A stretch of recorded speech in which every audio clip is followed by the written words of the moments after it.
नाशिक जिल्ह्याला देण्यात आला येलो अलर्ट, कारण नाशकात पावसाला बऱ्यापैकी सुरुवात झाली आहे.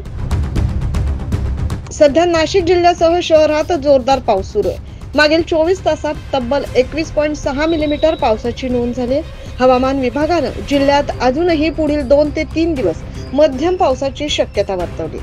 सध्या गंगापूर धरण हे 65 ते 70% भरल्याचा अंदाज वर्तवला जातोय.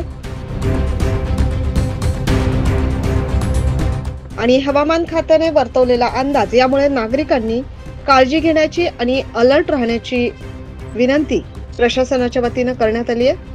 सततच्या पावसाने शहरातील रस्त्यांवर पाण्याची डबकी साचली आहे. त्यामुळे वाहन चालकांना या डबक्याचा त्रास सहन करावा लागतोय. तर नाशिक शहराला पाणी पुरवठा करणाऱ्या गंगापूर धरणाचा पाणी साठा हा साधारण 65 ते 70% इतका झाला आणि जोरदार पावसाचा परिणाम शहरातील वाहतुकीवर देखील झाल्याचं पाहायला मिळतंय. आज सकाळपासून देखील शहरात पावसाची रिमझिम सुरूच आहे. पुढील 2 ते 3 दिवस देखील मध्यम पावसाची शक्यता हवामान खात्यानं वर्तवली. त्यामुळे नाशिक जिल्ह्याला येलो अलर्ट देण्यात आलाय. Bureau report 9 news Maharashtra.